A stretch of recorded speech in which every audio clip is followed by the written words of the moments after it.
Salut à toutes et à tous, bon samedi. Voilà, moi je me réveille, vous voyez, je suis dans mon gros plaid polaire, j'ai pas du tout froid malgré le vent à 100 km/h. Tout va bien pour moi, je suis dans ma voiture, je ne vous fais pas la vidéo dehors à cause du vent parce que sinon on n'entendrait rien sur le micro. Et je vais vous parler des deux épisodes, les deux épisodes en date, l'épisode 3 de la semaine dernière que je n'ai pas pu faire parce que j'avais trop de choses à faire, et l'épisode qui est sorti hier, vendredi, épisode 3 et 4 de Invincible. Alors, là où le premier épisode était prometteur, le deuxième épisode était sympathique, mais c'est un épisode de transition, les épisodes 3 et 4 envoient du très très très lourd, et je comprends pourquoi le chef Otaku, que j'apprécie beaucoup d'ailleurs, soit dit en passant, dans sa miniature, a dit que ça ressemblait à Dragon Ball Z. On est totalement sur du Dragon Ball Z. Clairement, Omniman, c'est Vegeta. Alors, c'est une critique 100% spoilers, hein, c'est marqué dans le titre. Omniman, c'est dont on attendait le retour parce qu'on l'avait vu à peine dans un résumé au tout début de l'épisode 1. Dans l'épisode 2, on le voyait pas et on le voit à la fin de l'épisode 3, et dans l'épisode 4, il est principal, il est là de chaque plan, et l'épisode 4 est extrêmement important parce que là, on va voir les véritables intentions d'Omniman, et c'est pour ça que oui, on peut comparer ça avec Dragon Ball Z. Bon, ici, c'est beaucoup plus violent que dans Dragon Ball Z, mais Omniman, c'est Vegeta. Après avoir anéanti des planètes comme un Saiyan, après avoir éradiqué des peuples, il s'est attaché aux humains, donc on pourrait dire qu'il s'est attaché un petit peu à Bulma dans Dragon Ball Z, et il s'est attaché aux humains, il a eu un fils, donc on pourrait dire que Invincible, on pourrait comparer avec Trunks, et il s'aperçoit de ce qu'il a fait sur Terre, il s'aperçoit de l'horreur qu'il a commise, et on va avoir tout cet épisode 4 où il va errer dans l'univers. J'ai trouvé ça génial, en plus tout en musique, c'est génial, sans parole, tout en musique. Il va traverser des voies lactées, des galaxies, des trous noirs. Et au moment où il va pour essayer de se suicider dans un trou noir, il va avoir l'occasion de sauver un peuple, en tout cas de sauver une espèce, certains individus d'une espèce, des insectes, mais intelligents, qui sont comme des humains, mais ils ont une apparence d'insectes, et il va devenir leur protecteur. Ça, c'est pour l'épisode 4. Mais avant de parler l'épisode 4, revenons un peu sur l'épisode 3, où il y avait du moyen et où il y avait du très bon. Alors l'épisode 3, il m'a surpris parce qu'en fait, il est en deux parties. Il faut savoir qu'il y a le générique en plein milieu de l'épisode. Alors je me suis dit, qu'est-ce qui se passe? C'est bizarre, l'épisode fait presque 50 minutes et déjà c'est terminé. Après j'ai regardé et j'ai vu que ça faisait 22 minutes. Et là l'épisode se termine et on enchaîne sur un nouvel épisode. Donc il y a deux épisodes à l'intérieur du même épisode 3. La première moitié, on va parler de Allen, l'alien, ou Allen extraterrestre. C'est un extraterrestre qui a rencontré Mark dans la saison 1, et qui, lui aussi, son peuple se sont fait exterminer par les Viltrumites, l'espèce de Omniman, la race de Omniman. Et ensuite, il fait partie, lui, des bébés qui sont nés après l'extermination.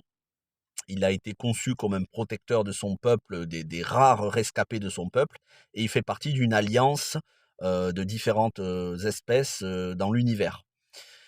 Une sorte de conseil un petit peu comme les Illuminati dans Doctor Strange in the Multiverse of Madness. D'ailleurs, ça m'a fait penser à ça. Et donc, il est censé aller de planète en planète pour trouver des gens qui pourraient les aider à se protéger des Viltrumites. Il avait trouvé Mark en saison 1, et là, il ramène les nouvelles au conseil. Sauf qu'au conseil, il y a une taupe qui s'avère être le chef du conseil, et qui va le faire assassiner. Voilà, clairement, qui va le faire assassiner. En fait, il survit à l'attaque, mais ce chef du conseil, là, vient le débrancher alors qu'il était en réanimation. On passe de certains moments de légèreté dans cette première partie d'épisode 3, de certains moments de légèreté où on va suivre notamment Mark, et qui rentre à la fac avec Amber. Alors ça, c'est ce que je trouve vraiment de moins intéressant dans la série, mais je vais y revenir. On passe à des moments de légèreté et d'humour à la scène d'après, quelque chose d'extrêmement violent. Et ce Allen, l'alien, qui nous est présenté comme un personnage sympathique, qu'on va voir se faire tout simplement déchiqueter, quoi, sortir les boyaux, écrabouiller, et même en réanimation, se faire assassiner dans son coma artificiel. Donc, l'humour et la gravité ne sont jamais très loin, hein, c'est juste une scène suivante. Donc, le ton peut paraître léger, mais la scène suivante, le ton est grave et désespéré. C'est la force de cette série Invincible, c'est que quand on pense que ça va être léger, il s'avère que c'est extrêmement violent. Donc, on oscille entre l'espoir et le désespoir à chaque fois. Ce que j'ai beaucoup moins aimé, et je l'ai dit dans les 2 premiers épisodes, déjà, j'aime pas le personnage d'Amber, elle m'insupporte. Franchement, j'aime pas son design, j'aime pas du tout, et j'aime pas le perso, et je trouve que ça fonctionne pas avec Mark. Et alors le fait, qu'on nous les présente en train d'avoir leurs premiers ébats sexuels quand ils rentrent à la fac, franchement, on aurait pu s'en passer. J'ai l'impression d'avoir une série pour ados de Netflix. Bon, il y a un petit peu de wokisme avec son pote gay, mais très peu quand même, heureusement. Mais c'est pas ça qui est gênant. Ce qui est gênant, c'est franchement les ébats d'adolescents. Qu'est-ce que ça vient faire là-dedans, alors qu'on a quelque chose où on a l'humanité, non seulement l'humanité, la galaxie, mais l'univers tout entier qui est en péril. C'est ça qu'on veut voir. Ce qu'on veut voir, c'est l'épisode 4. L'épisode 4, il envoie du tellement lourd. Si c'était en live action, ce serait apocalyptique. On n'a pas envie de voir un peu de situations d'ados avec. Bon, on le voit pas les scènes de sexe, et c'est justement ça qui est un petit peu burlesque dans l'épisode, c'est qu'à chaque fois on a Allen qui commente la situation, un petit peu comme s'il brisait le quatrième mur, comme s'il voyait tout ce qui se passait. Et il dit voilà, Marc rentre à la fac et maintenant il va coucher avec Amber. Et au moment où on va les voir ensemble, hop, la caméra se détourne. Il dit hop, maintenant on va passer à autre chose. Ensuite, c'est Alan avec sa copine. Donc, quand il revient chez lui sur une autre planète, dans une autre galaxie, c'est lui qui couche avec sa copine. J'ai trouvé ça assez ridicule en fait. Toutes ces situations amoureuses, sexuelles n'ont aucun lieu d'être, et on perd du temps en fait. C'est dommage, mais voilà, dès lors qu'on passe aux scènes avec de la gravité et du combat, là, la série montre tout son potentiel. Donc ça, c'est la première partie de l'épisode 3. La deuxième partie de l'épisode 3, on va voir un petit peu les autres super-héros, notamment Eve, même si on va la voir surtout dans l'épisode 4, il me semble. Alors là, comme j'ai regardé les 2 épisodes d'affilée, je pourrais plus vous dire. Mais Eve, donc, qui pour moi est le meilleur perso féminin de la série, le plus intéressant, le plus mature. Parce que vous voyez, elle, et c'est ça qui est fort avec ce personnage, on s'en fout de sa sexualité. Bon, elle est hétéro, mais elle est super mignonne. Mais on n'a pas du tout d'allusion à la sexualité avec ce perso. Heu, elle fait le bien, elle défend la veuve et l'orphelin, elle protège les gens, elle est vraiment une super héroïne, et on la voit dans ses activités de super héroïne. Donc ça fait plaisir. Et on va avoir aussi, je sais plus comment il s'appelle, l'homme de main de, je sais plus, celui qui travaille, l'homme de main qui travaille pour le chef de la CIA qui les dirige, qui va commencer à enquêter sur sa propre mort, puisqu'on sait que, je sais plus comment il s'appelle, alors Cécile et son bras droit, ou plutôt le bras droit de Cécile, ou plutôt celui qui est sous ses ordres, qui porte toujours des lunettes avec un costume, il va commencer à enquêter, il va s'apercevoir qu'il est mort en fait. Et donc il va se demander, il va se poser la question. Donc ça, c'est très intéressant, ça ouvre une nouvelle piste. Et surtout, ce qui va être bien exploité dans ces 2 épisodes, c'est la détresse de la maman de Marc, Debbie, je crois, et du fait qu'elle va rejoindre un groupe de soutien, et elle va s'apercevoir que toutes les victimes, en fait, ce sont tous des conjoints de super-héros qui sont morts de la main de Omni-Man. Elle va s'apercevoir des dégâts de son mari, et lorsqu'elle va le dire à l'un d'entre eux, il va la rejeter, il va lui dire pars, ne reviens jamais. Il va voir la détestation et la souffrance des gens, de ce qu'ils ont subi à cause de Omni-Man. Elle est désespérée, mais elle va avoir quand même du réconfort, et elle va s'apercevoir que c'est une femme beaucoup plus forte que ce qu'elle imagine. Et voilà, même si toute sa vie, elle pense que toute sa vie est un mensonge et elle a du mal, à savoir ce qui était vrai dans sa vie, les 20 dernières années de sa vie, malgré tout, voilà, elle va reprendre du poil de la bête. Ça, c'est développé sur les 2 épisodes. C'est très, très bien développé, très intelligemment fait. Et puis voilà, cet épisode 4 qui commence avec une révélation. Omni-Man sur cette planète, s'est remarié, en tout cas il s'est remis en couple avec une sauterelle qui parle, hein, qui a l'air humaine, et surtout ils ont un bébé, donc Marc a un petit frère. Donc toute sa vie vole en éclats parce qu'il se dit à son père, «Tu voulu nous remplacer, ma mère et moi, maintenant tu fais un bébé ailleurs, et tu as oublié ce que tu as fait à la terre». Sauf que nous, on sait que Omni-Man, il regrette profondément tout ce qu'il a fait. Et là, Omni-Man va montrer vraiment, vraiment du regret. Il va combattre des Viltrumites qui viennent pour exterminer cette planète.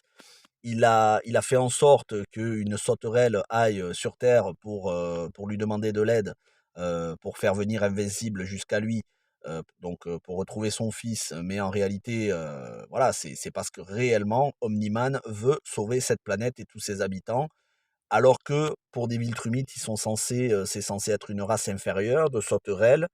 Et voilà, on voit le comportement chez Omni-Man qui change. Il est prêt à risquer sa vie pour des gens que son peuple considère comme inférieur et que lui-même devrait, selon sa génétique et selon, les traditions de son peuple, considérer comme inférieur. Mais voilà, il n'arrive pas à détourner le regard, il n'arrive plus à considérer les gens comme inférieurs. Donc on voit un réel changement chez Omniman et c'est réjouissant parce qu'en fait, on nous l'avait présenté comme le héros en première saison et on se disait: «Est-ce qu'il va y avoir une rédemption pour Omniman?» Il commence à esquisser un début de rédemption pour Omniman. Ça va être long, j'imagine que ça va s'étaler tout au long de la série, sachant que surtout à la fin, de l'épisode 4, après s'être battu contre 3 Viltrumites, même s'ils l'ont remporté, ils ont quand même pris une sacrée raclée et donc les Viltrumites, sont venus chercher les corps. Ils ont emporté Omniman qui a pris une sacrée dérouillée et qui est en passe d'être exécuté sur sa planète. Et il laisse donc les autres Viltrumites, laisse Marc, qui s'est fait planter, qui est dans un sale état, mais qui va survivre. Il lui laisse le choix, il lui dit soit c'est toi qui va détruire une partie, qui va tuer une partie des humains pour soumettre la planète pour notre arrivée, soit si tu le fais pas, nous on vient et on va détruire tout le monde. Donc bien évidemment qu'il va refuser. Mais voilà, il est dans un sale état, il a plus l'appui de son père qui est quand même Omni-Man, le super-héros le plus puissant de l'univers. Donc nul doute que, les choses vont s'arranger, mais c'est très bien parce que, voilà, il y a une rédemption, il y a de nouveau la relation père-fils et on voit, voilà, on voit Omni-Man, qui prend conscience de tout ce qu'il a fait et qui ne veut pas reproduire les erreurs qu'il a fait, c'est pas des petites erreurs, qu'il a fait en tuant une partie des humains et qui cette fois-ci, a sa chance de rédemption, qui veut protéger les plus faibles, quitte à tout simplement, se battre, contre son propre peuple, et aller contre tous ceux, pourquoi il est programmé. Donc c'est extrêmement intéressant. Ça donne lieu à des scènes de bataille assez jouissives. Faut redire les combats dans l'épisode 4, c'est un truc de malade. Mais quand je vous dis que c'est du Dragon Ball Z, on a vraiment l'impression que c'est des combats entre Vegeta, Goku et Broly, quoi, comme dans Dragon Ball Super Broly, pour ceux qui ont vu. Donc c'est vraiment excellent, à la différence de Dragon Ball Z que ici il y a beaucoup de sang, des tripes, alors que dans Dragon Ball Z, même si, voilà, ça reste quand même plutôt calme. Hem, donc c'est une très bonne série, absolument pas tout public bien évidemment et voilà, ces 2 épisodes 3 et 4 enchaînés d'affilée, c'est la même histoire qui continue. Ces 2 épisodes envoient du très lourd et on a, quelques pistes comme notamment les jumeaux, ceux qu'on avait dans le premier épisode, qui sont tout en bleu. Il y en avait un qui était rescapé, qui a fait un nouveau clone, mais le nouveau clone s'avère, plus perfide et il empoisonne l'original. Donc le clone prend la place de l'original, ça c'est dans la scène post-générique de l'épisode 4. Donc eux, ils font leur délire de leur côté, ils s'entretuent entre clones de leur côté. Et puis on a aussi, bah, les gardiens avec, Rex et son ex-copine qui peut se démultiplier. Donc pareil, ça c'est pas très intéressant, le mec est sans arrêt en chien en train de se lamenter sur son sort, pourquoi tu m'as quitté, pourquoi tu m'as quitté. Bon, ça c'est pas intéressant. En revanche, ce qui est un peu plus touchant, c'est Rudy avec la petite fille, donc qui sont deux enfants, deux jeunes enfants, deux jeunes ados, qui apprennent un petit peu la vie, et notamment la première fois qu'il va au cinéma, la première fois qu'il mange un fast-food. Et ces deux sont assez touchants parce que voilà, il y a pas de sous-entendu sexuel. Ils sont juste deux gamins innocents qui veulent vivre, et qui sont utilisés comme des super-héros par Cécile, mais qui n'ont pas de vie en dehors de ça et qui sont passés à côté de leur enfance. Donc on les voit aller voir un film d'horreur au cinéma, manger un burger pour la première fois, c'est quand même assez sympathique. Mais voilà, tout ce qui touche à la sexualité des personnages n'a aucun intérêt pour moi et c'est même agaçant. Et je préférerais qu'on passe moins de temps avec Amber et Mark quand ils sont à la fac et qu'on passe un peu plus de temps sur Atom Eve parce que quand elle passe en mode super-héros pour aider, déjà ça envoie du lourd en termes d'action, mais on sent le perso responsable de ses actions, qui prend toute la dimension des victimes collatérales et de la responsabilité de sauver des gens. Ça, c'est très intéressant.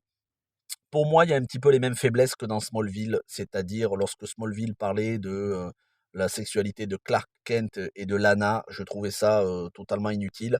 Lorsque Clark Kent sauvait des gens, je trouvais ça très intéressant et lorsqu'il apprenait à maîtriser ses pouvoirs. Bon, ben, Invincible, c'est un peu pareil, sauf que c'est beaucoup plus trash au niveau de la violence.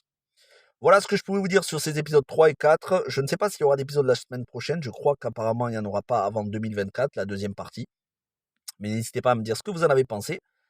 Et puis moi, je vous retrouve, alors on est samedi, je vous retrouve d'ici mercredi, soit lundi, soit mardi, soit mercredi, pour une autre vidéo, peut-être deux autres, en tout cas au moins une autre vidéo. Merci à toutes et à tous, passez un bon week-end, allez voir les vidéos sur The Walking Dead, Monarch et les rediffusions des lives. Portez-vous bien et ciao tout le monde.